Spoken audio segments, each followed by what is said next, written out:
Hey everyone, this is Carbonite, bringing you an updated deck profile for the Dragontree deck. Specifically, this is an update to the Stoicheia variant of it. So, I guess starting off with a little bit of background on the deck, I still do think that this is kind of a funny meme deck.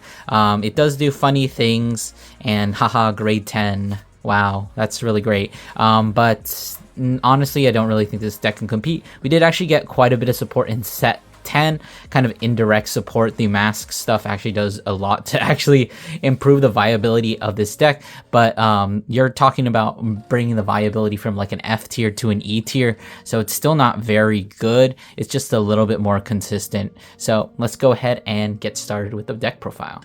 Alright, so of course, starting off with the ride deck, playing Stoicheia as your starting Vanguard allows you to play the 5 cards in the ride deck. Of course, that's going to be your 3 Calamity cards. I'm just playing the grade 1, 2, and 3 from set, what was it, set 9? I think. Yeah, set 9. And then of course your 5th card is your Overtrigger. I'm opting to just play Stoicheia because this is a funny meme deck for 1, and also for 2, I don't really think the other OTs are that great in this deck. I mean, you're triggering OT on, what is it, like turn 6 or turn 7. So I think I'd rather just go for this. And it fits the theme a lot better. So in case you don't know, Stoicheia basically lets you play those 5 cards in your ride deck. It gets plus 2k for every Calamity with a different card name, so you do actually have to play different ones. You can play these ones are the ones from set 7, I think. But at the start of your main phase, you choose a Calamity from your ride deck, put it into the soul, and then it gets plus 2k for each. I think I've already said that. That's weird. And then if you have 3 Calamity cards in your soul, you basically put them back into your ride deck face up, and you superior ride your grade 10 from deck. And if you do, you get 2 Dragontree markers, which are just markers that give you plus 5k to whatever is on top of them. This is the new Dragontree marker from the July promo. So it just, if you have Dragontree or Mask Vanguard, it gives whatever's on top of it an extra 5k. And with a lot more marker generating cards that we got in BT-10, we are actually able to reach the 5 Dragontree markers fairly consistently without too much trouble. Alright, so of course, starting off with the grade 10s of the deck, we do have obviously the 4 copies of Stoicheia itself, I guess. So just quickly go over its skill. If during your turn it gets plus 5k for each Dragontree marker on your regard circle, and then if you have 3 or more, it gets an extra critical.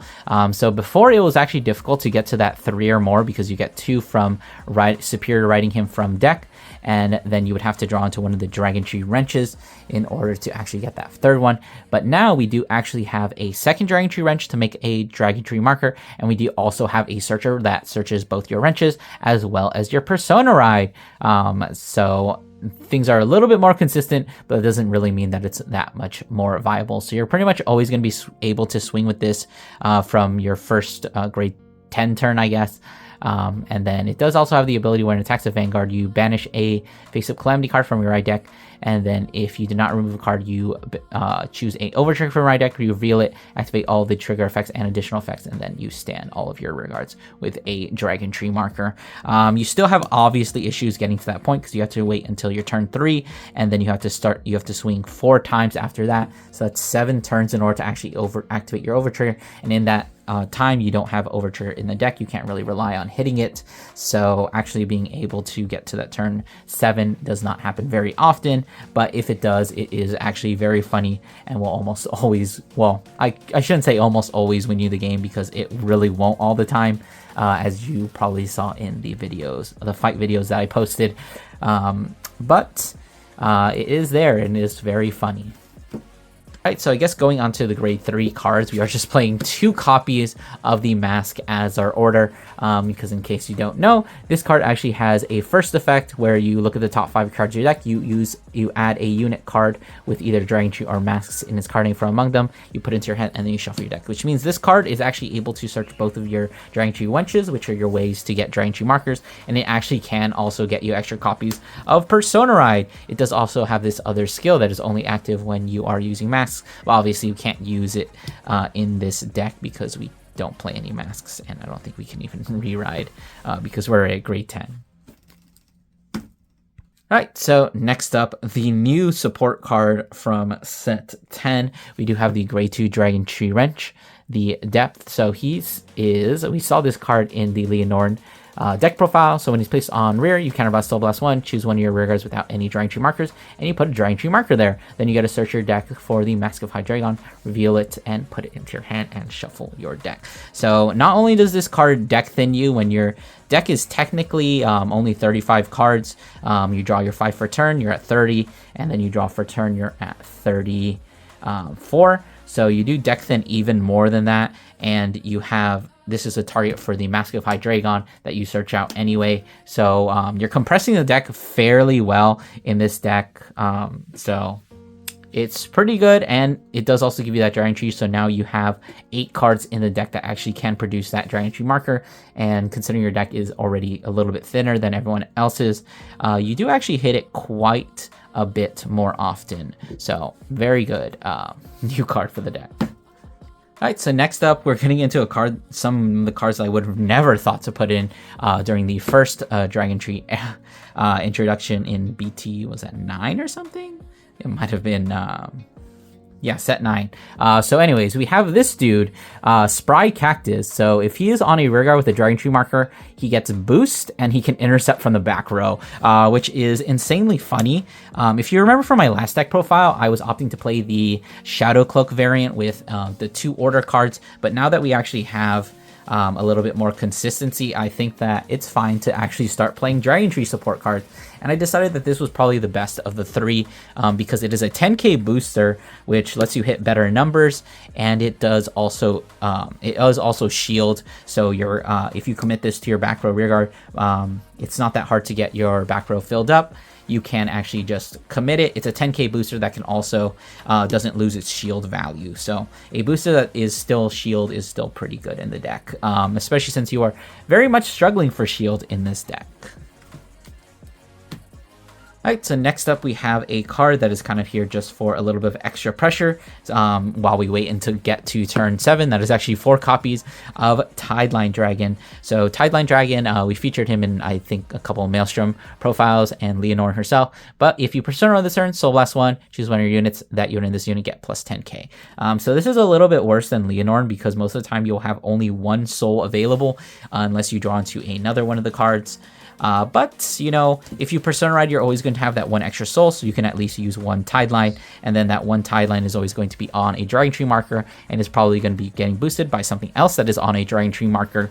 So it kind of makes up for the extra 10k that you lose from having needing the 2 Tidelines, but it is there, and it does make all of your numbers very, very big, considering just if you Persona Ride, this is already at 20, it's probably going to be on a Dragontree marker, so it's going to be 20, 25, and then use its skill, 35, and then being boosted by whatever it goes up from there. And then your Vanguard is always swinging for at least 38 or at least 23, and then Persona Ride is 33, and then the more Dragontree markers, it goes up from there. So this is very good for the deck. Alright, so next up we do have our other 3 Dragontree Wrenches. So the skill is, I believe we saw this in the last one, so in its place on rear, counterblast 1, you make a Dragontree marker, and then if your Vanguard is grade 3 or greater, you counterblast 1, Soul Blast 1, add a normal order from your drop and put it to your hand. So in this deck, our only target for that is the Mask of Hydreigon, which in itself is really not the worst because you can just add it back to your hand and then play it immediately and hopefully draw into something or get into maybe another one of these, another attacker, maybe Persona Ride. So not that bad, but on all honesty, you're committing 3 counterblasts to filling up your last 3 rearguards with Dragontree markers. So you have approximately like 2 more counterblasts that you can use, so you can maybe use this once or twice. There are a couple of Dragontree skills that use counterblast, but I've opted to not really go for it because it's like draw a card, and I don't really think that's good. I'd rather just get recursion. I can discard it for PG fodder, or I can even just like try and search something if I have enough cards in the deck. So obviously you have to play this at 4 if you're playing any Dragontree deck.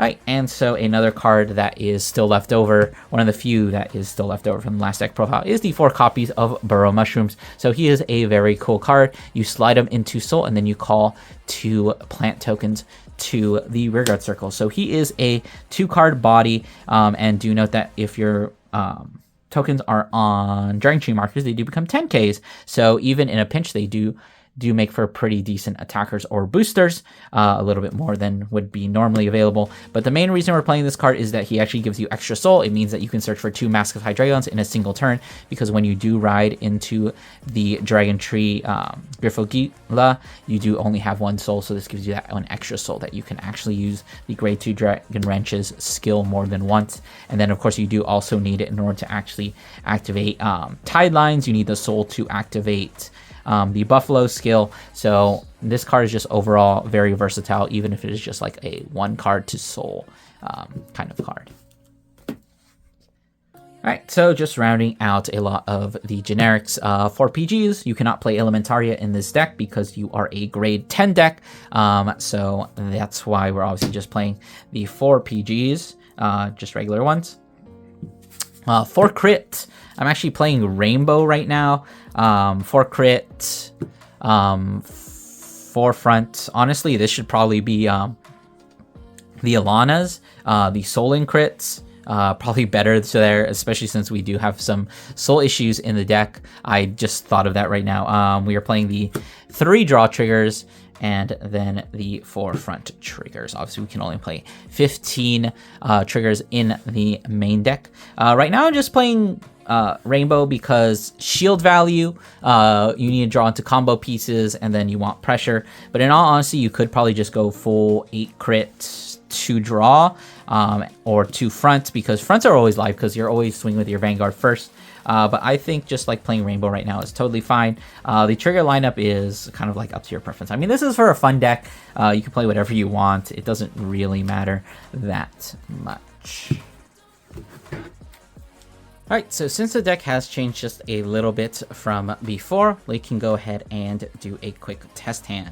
So this is actually not the greatest hand. Theoretically, these cards are a combo, but that's going to take a while, so I usually just put the Tide Lines back. PGs, depending on the matchup, probably not that necessary. Mushrooms, really good card, but I think we really want to just draw into more shield value and wrenches, so we're going to just mull 4, draw into 4, and then shuffle it up. So we're looking to try and survive to turn 7, which is definitely possible depending on triggers and what your opponent is doing, and if you can like attack their rears. A lot of the times you do have to attack into rears with this deck and then just swing Vanguard at face. So that's what we're going to be doing. So we're obviously going to standing up. We did actually draw into one of each of the wrenches, so this is pretty good. So we draw for turn, skip our ride phase, and put in one of the Calamity cards. Unfortunately, you drew into Mask of Hydreigon, which is something you never want to do. You always want to search it off the grade 2 wrench. Our opponent's going to swing.